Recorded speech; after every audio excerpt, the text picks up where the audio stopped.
नमस्कार दोस्तों, स्वागत है आप सभी का। मेरा नाम है प्रेमपाल सिंह और आप जुड़ चुके हैं हमारे YouTube प्लेटफॉर्म से। जैसा कि आपको पता है, हम डिस्कस करते हैं जीएस और जीके के प्रैक्टिस क्वेश्चंस, जिसमें शामिल होते हैं पीवाईक्यू और मल्टीपल चॉइस क्वेश्चन जो आगे प्रोबेबिलिटी है कि आ सकते हैं, और साथ ही साथ जो पीछे के एग्जाम में पूछे जा चुके हैं वो भी शामिल होते हैं। आप किसी भी कॉम्पिटिटिव एग्जाम की तैयारी कर रहे हैं जहां पर जीएस जीके का सेक्शन पूछा जाता है आपसे, तो आपके लिए ये क्लास बहुत ही हेल्पफुल है। ये क्लास डेली रात को 8 बजे होती है, सोमवार से लेकर शनिवार तक। आधा घंटे की मात्र प्रैक्टिस सेशन होता है ये। इसमें हम क्वेश्चंस डिस्कस करते हैं, उनका एक्सप्लेनेशन डिस्कस करते हैं, साथ ही साथ और किस टाइप से क्वेश्चन बन सकते हैं उस टॉपिक से, ये भी इसमें बताया जाएगा आपको। ठीक है, तो शुरू करते हैं हम आज की क्लास। क्वेश्चन आप पहला देख पा रहे हैं। इंडिया में, भारत के अंदर जो राष्ट्रीय आय है, नेशनल इनकम, उसकी गणना कौन करता है? तो in India national income is computed by which of the following. राष्ट्रीय आय की बात कर रहे हैं दोस्त हम। यहां पर हम किसकी बात कर रहे हैं? राष्ट्रीय आय की। तो देख लीजिए एक बार, हम बात कर रहे हैं नेशनल इनकम की। हम बात कर रहे हैं नेशनल इनकम की, यानी कि राष्ट्रीय आय की हम बात कर रहे हैं। अब देखिए, जो हम लोग इनकम करते हैं ना इंडिविजुअल लेवल पे, जैसे मेरी इनकम, आप सब लोग इनकम कर रहे हो, या आप अभी नहीं कर रहे हो, आगे करोगे, आपके पेरेंट्स कर रहे हैं, तो उनकी जो इनकम है ना, उसे हम पर्सनल इनकम बोलते हैं। अपनी खुद की इनकम को क्या बोलेंगे? Personal income.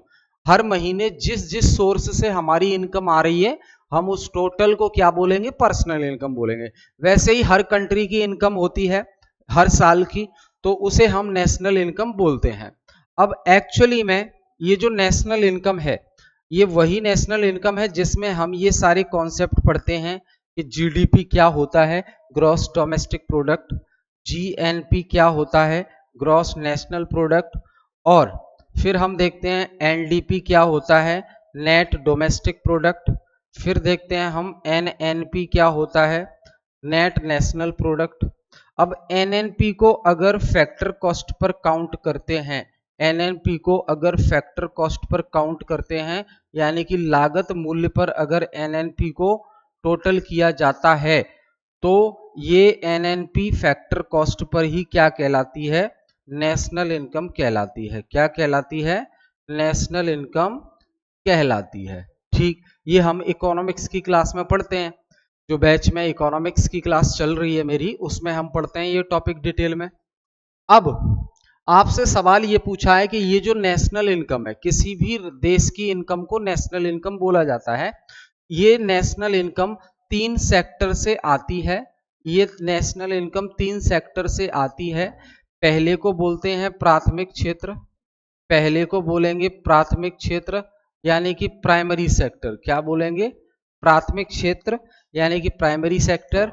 दूसरे को बोलेंगे द्वितीयक क्षेत्र, दूसरे को बोलेंगे द्वितीयक क्षेत्र, और तीसरे को बोलेंगे सेवा क्षेत्र। सेवा क्षेत्र।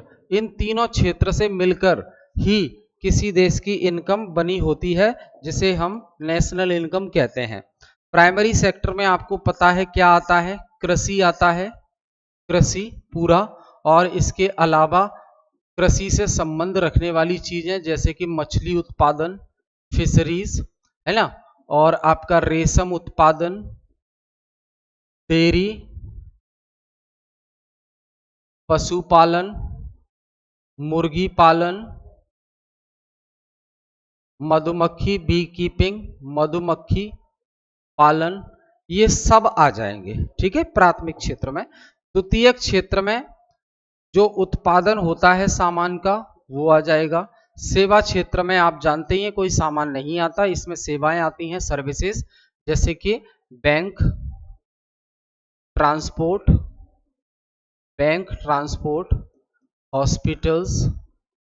Hospitals, educational institution, IT companies, ये सब, इन सब से मिलकर ही नेशनल इनकम बनी होती है। तो सवाल पे आते हैं हम। सवाल में पूछा जा रहा है ये नेशनल इनकम से रिलेटेड ये कैलकुलेशन डेटा इकट्ठा करने का कौन काम करता है, क्योंकि ये इतना बड़ा भारत, इतने सारे उत्पादन हो रहे हैं, सबका एग्जैक्ट डेटा इकट्ठा करना, फिर कैलकुलेट करना नेशनल इनकम, ये डेटा इकट्ठा करने का काम, कैलकुलेट करने का काम कौन करता है? क्या योजना आयोग करता है? तो जी योजना आयोग तो करता नहीं है, क्योंकि योजना आयोग तो अब है भी नहीं, ये सिर्फ प्लानिंग बनाने का काम करता था। क्या मिनिस्ट्री ऑफ फाइनेंस करती है? ये भी नहीं करता। मिनिस्ट्री ऑफ फाइनेंस तो बजट पास करती है। प्लानिंग कमीशन योजनाएं बनाता था, जैसे कि पंचवर्षीय योजना, 5 ईयर प्लान। सीएसओ केंद्रीय सांख्यिकी संगठन, क्या ये करता है या आरबीआई करती है? तो आरबीआई तो देखो जी इन्फ्लेशन को कंट्रोल करने के लिए काम करती है, मौद्रिक नीति बनाती है देश में, जिससे मनी फ्लो को कम या ज्यादा किया जा सके। तो फिलहाल ऑप्शन क्या बच रहा है आपके पास कि नेशनल इनकम को कैलकुलेट करने का काम सीएसओ करता है। अब मैं बताऊंगा आपको यहां सीएसओ। लेकिन दोस्त ये सवाल 2019 से पहले पूछा गया था, तो इसमें सीएसओ लिखा हुआ है। लेकिन 2019 में क्या हुआ, 2019 में क्या हुआ, देखिए 2019 में क्या होता है, दो ऑर्गेनाइजेशंस चलती थी पहले, एनएसएसओ और सीएसओ। 2019 में इन दोनों को मर्ज करके एक बना दिया एनएसओ, नेशनल स्टैटिस्टिकल ऑफिस। ठीक है, तो अभी जो नेशनल इनकम कैलकुलेट करता है वो कौन करता है? एनएसओ करता है। ठीक है, तो फिलहाल इस क्वेश्चन के हिसाब से आंसर सी हो जाएगा।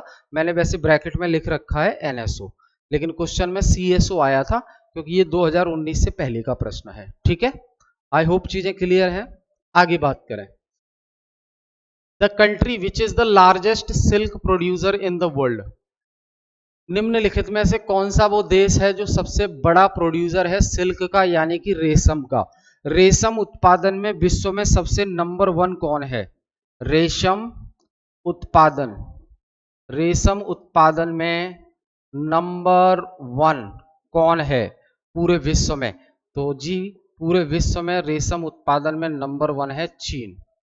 कौन है? नंबर 1 है चीन। और पूरे वर्ल्ड में जितना रेशम का उत्पादन होता है सिल्क का, उसका 80% उत्पादन, 80% उत्पादन सिर्फ चाइना में होता है, सिर्फ चाइना में होता है। ठीक है, चीन के बाद दूसरे नंबर पर आता है क्या? इंडिया। चीन के बाद दूसरे नंबर पर आता है आपका भारत। ठीक, ध्यान रखेंगे इसको, सिल्क उत्पादन में चीन सबसे टॉप पर है। यहां मैंने लिख भी रखा है, देखो चीन पहले नंबर पे, दूसरे पे इंडिया, तीसरे पे उज्बेकिस्तान, चौथे पे वियतनाम, फिर north Korea, Brazil, Thailand, Iran, Tajikistan और बांग्लादेश, ये आते हैं सिल्क के मामले में। टॉप पर है चाइना। महापरिनिर्वाण टेम्पल कहां पर लोकेटेड है? जल्दी से बताओ भाई, महापरिनिर्वाण टेम्पल कहां पर लोकेटेड है? महापरिनिर्वाण के टेम्पल तो कुशीनगर, सारनाथ, बोधगया या श्रावस्ती, ये है महापरिनिर्वाण टेम्पल। देखो 563 बीसी में गौतम बुद्ध का जन्म कहां हुआ? लुम्बिनी में हुआ, है ना? गौतम बुद्ध का जन्म कहां हुआ? लुम्बिनी में हुआ। लुम्बिनी में इनका जन्म हो जाता है। और इनका जो बौद्ध धर्म है, बौद्ध धर्म, तो बौद्ध धर्म के संस्थापक कहे जाते हैं, ये बौद्ध धर्म के संस्थापक कहे जाते हैं गौतम बुद्ध, यानी कि जिन्हें हम सिद्धार्थ के नाम से भी जानते हैं। 563 बीसी में इनका जन्म होता है। 29 साल में घर छोड़ देते हैं और 35 साल में इन्हें ज्ञान की प्राप्ति हो जाती है। तो कब होता है जन्म? 563 बीसी। ठीक है, और 29 ईयर्स घर का त्याग कर देते हैं घर का त्याग कर देते हैं और 35 ईयर 35 साल की उम्र में इन्हें ज्ञान की प्राप्ति हो जाती है। 35 साल की उम्र में बोध गया में बोधि वृक्ष के नीचे इन्हें ज्ञान की प्राप्ति हो जाती है। ठीक है, तो 35 साल में ज्ञान की प्राप्ति हो जाती है इनको। कहां पे? बोध गया, बोध गया बिहार। ठीक है, और ये जो लुम्बिनी मैंने आपको बताया, लुम्बिनी में इनका जन्म हुआ था, तो ये लुम्बिनी वर्तमान में नेपाल में है। लुम्बिनी वाली जो जगह है ये वर्तमान में कहां पर है? नेपाल में। ठीक है दोस्त, इतनी सी बात आपको याद रखनी है इसके बारे में। आगे देखें, the concept of 8-fold path forms the theme of Ashtangik Marg. इतिहास जब आप पढ़ते हैं, बुद्धिज्म जैनिज्म पढ़ते हैं, तो बुद्धिज्म में अष्टांगिक मार्ग के बारे में जिक्र है। तो अष्टांगिक मार्ग की अवधारणा किसका मुख्य विषय है? अष्टांगिक मार्ग की जो अवधारणा है, जो अष्टांगिक मार्ग बताते हैं, वो किसकी मुख्य विशेषता है? दीपवंश की या दिव्यावदान की या महापरिनिर्वाण या धर्म चक्र परिवर्तन सूत्र? धर्म चक्र परिवर्तन सूत्र किसकी मुख्य विशेषता है? तो ये है दोस्त धर्म चक्र परिवर्तन। क्या है? धर्म चक्र परिवर्तन, धर्म चक्र परिवर्तन। ये मार्ग बताते हैं अष्टांगिक मार्ग। इसमें ये आ जाएगा, जैसे आप देख पा रहे हैं यहाँ पे, सम्यक वॉक, सम्यक विश्वास, सम्यक विचार और सम्यक जीविका, सम्यक समाधि, सम्यक स्मृति, सम्यक प्रयास और सम्यक कर्म। ये इतने अष्टांगिक मार्ग के ये तत्व हैं जिन्हें फॉलो करके इसकी प्राप्ति की जा सकती है। ठीक है, तो ये ध्यान रखना है, धर्म चक्र परिवर्तन, धर्म चक्र परिवर्तन। आगे देखो, which one of the following is not correctly matched. निम्नलिखित में से कौन सा सही सुमेलित नहीं है? निम्नलिखित में से कौन सा सही सुमेलित नहीं है? नाथुला अरुणाचल प्रदेश में है, लिपुलेख उत्तराखंड में है, रोहतांग हिमाचल प्रदेश में है, पालघाट केरल में है। कौन सा मैच नहीं कर रहा है? तो नाथुला अरुणाचल प्रदेश में है क्या? ये अरुणाचल प्रदेश में नहीं है, तो नाथुला कहां पर हो जाएगा? ये सिक्किम में है। कहां पर है? नाथुला सिक्किम में है। ये जो पास है दर्रा, ये नाथुला सिक्किम में है। उसके बाद लिपुलेख उत्तराखंड में है, सही, सॉरी लिपुलेख हाँ उत्तराखंड में है, सही, और रोहतांग जो है हिमाचल प्रदेश में है, सही, पालघाट केरल में है, सही। तो आपसे पूछा है कौन सा मैच नहीं कर रहा है, कौन सा दर्रा मैच नहीं कर रहा है, क्योंकि एक तरफ दर्रे का नाम दिया है पास का और दूसरी तरफ उसकी लोकेशन वाली स्टेट दी है। तो बाकी लिपुलेख उत्तराखंड, रोहतांग हिमाचल प्रदेश, पालघाट केरल, ये तीनों सही हैं। नाथुला अरुणाचल प्रदेश में नहीं है, ये सिक्किम में है। कहां पर है? सिक्किम में है। चोराबड़ी ग्लेशियर, चोराबड़ी ग्लेशियर किस दिशा में स्थित है? चोराबड़ी ग्लेशियर किस दिशा में स्थित है? बताओ भाई।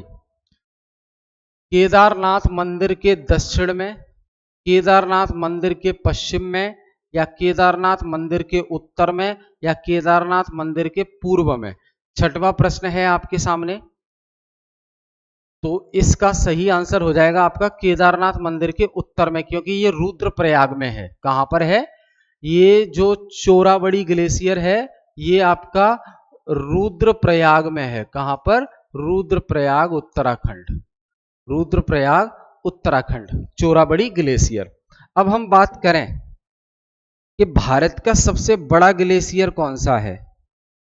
भारत का सबसे बड़ा ग्लेशियर, सबसे बड़ा ग्लेशियर, सबसे बड़ा ग्लेशियर कौन सा है? तो ये याद रखना, ये भी प्रश्न पूछा गया है। भारत का सबसे बड़ा ग्लेशियर है सियाचिन ग्लेशियर। कौन सा? सियाचिन ग्लेशियर, ये भारत का सबसे बड़ा ग्लेशियर है। सियाचिन ग्लेशियर भारत का सबसे बड़ा ग्लेशियर है। अगर हम वर्ल्ड की बात करें तो लैम्बर्ट ग्लेशियर अंटार्कटिका सबसे बड़ा है। कौन सा?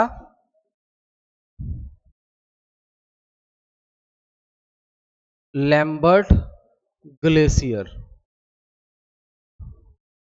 Lambert Glacier Antarctica.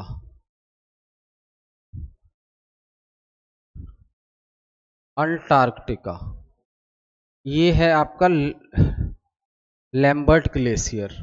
ये विश्व का सबसे बड़ा ग्लेशियर है, विश्व का सबसे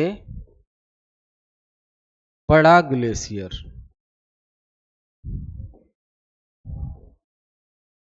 ठीक है भाई।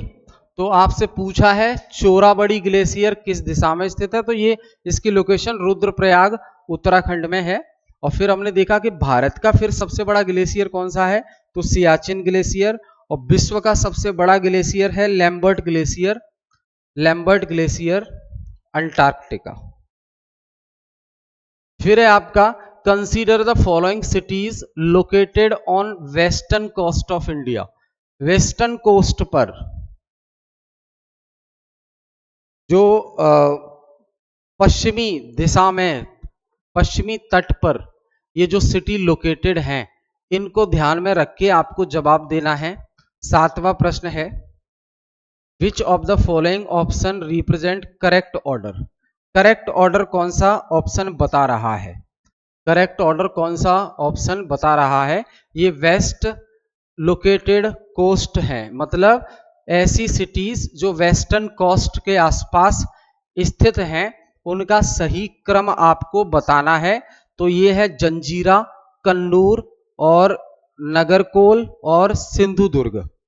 ठीक है, ये 4 सिटी के बारे में जिक्र किया गया है। तो देखो भाई, सबसे पहले जो आएगा इसमें वेस्टर्न कोस्ट के हिसाब से वो है जंजीरा। क्या आएगा? जंजीरा। और उसके बाद आएगा सिंधुदुर्ग, सिंधुदुर्ग आ जाएगा।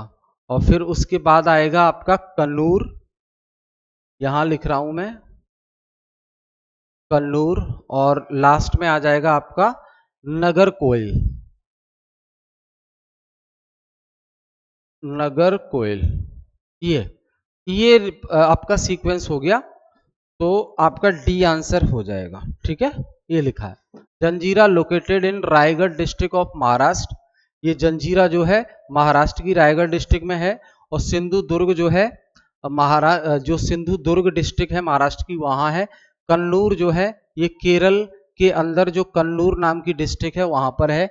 और नगरकोइल जो है ये तमिलनाडु में है, कन्याकुमारी डिस्ट्रिक्ट, कन्याकुमारी डिस्ट्रिक्ट तमिलनाडु। ठीक है, ये कोस्टल वाला है, ध्यान रखेंगे। Which one of the following is a basic feature of the presidential government. निम्नलिखित में से कौन सी राष्ट्रपति आधारित जो व्यवस्था चलती है, अध्यक्षात्मक प्रणाली चलती है, उसकी प्रमुख विशेषता है। क्या कठोर संविधान होता है? क्या कठोर संविधान होता है? गलत। एकल कार्यकारी सिंगल एग्जीक्यूटिव होती है, ये सही बात है। 8वीं का तो बी हो जाएगा, है ना। जैसे यहां ध्यान रखो आप, जब प्रेसिडेंशियल गवर्नमेंट की बात आए ना, तो एग्जाम्पल के तौर पे यूएसए याद कर लिया करो, एग्जाम्पल के तौर पे अमेरिका याद कर लिया करो। और जब पार्लियामेंट्री फॉर्म संसदीय प्रणाली की जिक्र आए तो इंडिया याद कर लिया करो। हालांकि इंडिया में हमने कहां से ली है? यूके से ली है।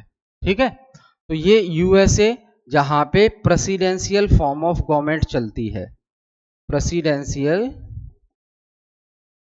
फॉर्म ऑफ गवर्नमेंट क्या चलती है? प्रेसिडेंशियल फॉर्म ऑफ गवर्नमेंट चलता है यूएसए में। तो इनका संविधान which of the following is a basic feature. Basic feature कौन सी है? मूलभूत। तो कठोर संविधान तो होता है, लेकिन ये बेसिक फीचर नहीं है। बेसिक फीचर है एकल कार्यकारी, single executive, president single executive. विधायिका की सर्वोच्चता, ये भी गलत है। राज्यों के अवशिष्ट अधिकार, ये भी गलत है। तो हो जाएगा सिंगल एग्जीक्यूटिव, एकल कार्यपालिका। कंसीडर द फॉलोइंग स्टेटमेंट, निम्नलिखित कथनों पर विचार करें और बताएं। पहला ऑप्शन क्या कह रहा है, पढ़िए। निम्न अनुच्छेद 301 संपत्ति के अधिकार से संबंधित है क्या? 301 संपत्ति के अधिकार से संबंधित है क्या? ये तो नहीं सुना भाई, बताओ। तो ये तो गलत है। 301 में संपत्ति का अधिकार नहीं है।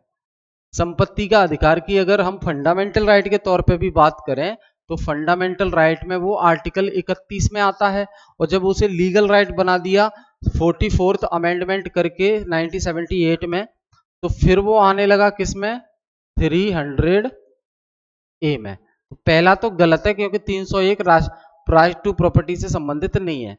दूसरा, संपत्ति का अधिकार एक कानूनी अधिकार है, बिल्कुल अब लीगल राइट हो गया है, लेकिन मौलिक अधिकार नहीं है, ये सही बात है। भारतीय संविधान में अनुच्छेद 301 को 44वें संशोधन द्वारा कांग्रेस सरकार के कार्यकाल में जोड़ा गया, ये भी गलत है। ठीक, तो ध्यान रखेंगे आप, केवल दूसरा सही हो रहा है इसमें। तो only 2, A option is correct, only 2, A option is correct.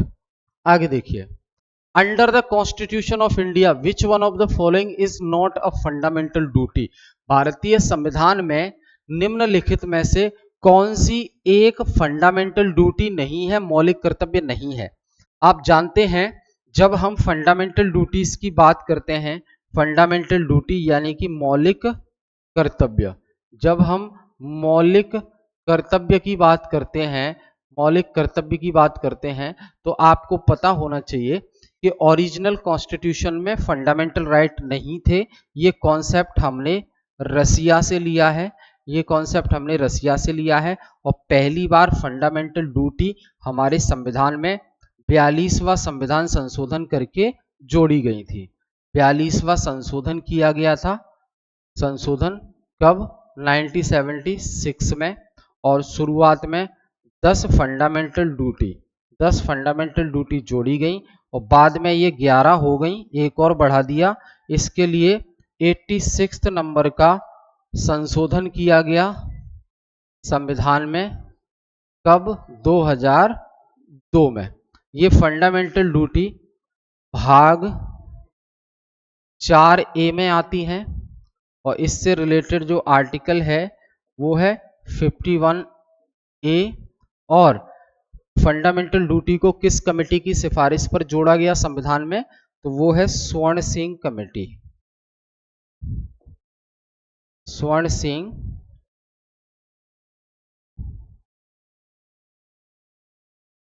Committee. ठीक है भाई, अब देख लेते हैं कौन सा। देखो, सार्वजनिक चुनावों में मतदान करना, to vote in public election, ये कोई फंडामेंटल ड्यूटी नहीं है। बी, वैज्ञानिक दृष्टिकोण विकसित करना, ये फंडामेंटल ड्यूटी है। सार्वजनिक संपत्ति की रक्षा करना, ये भी फंडामेंटल ड्यूटी है। संविधान का पालन करना और इसके आदर्शों का सम्मान करना, ये भी फंडामेंटल ड्यूटी है। ये ए ऑप्शन में जो दिया है मतदान करना है, मतदान करना कोई फंडामेंटल ड्यूटी नहीं है। ठीक है, ध्यान रखेंगे। क्लियर है आपको? आई होप क्लियर है चीजें।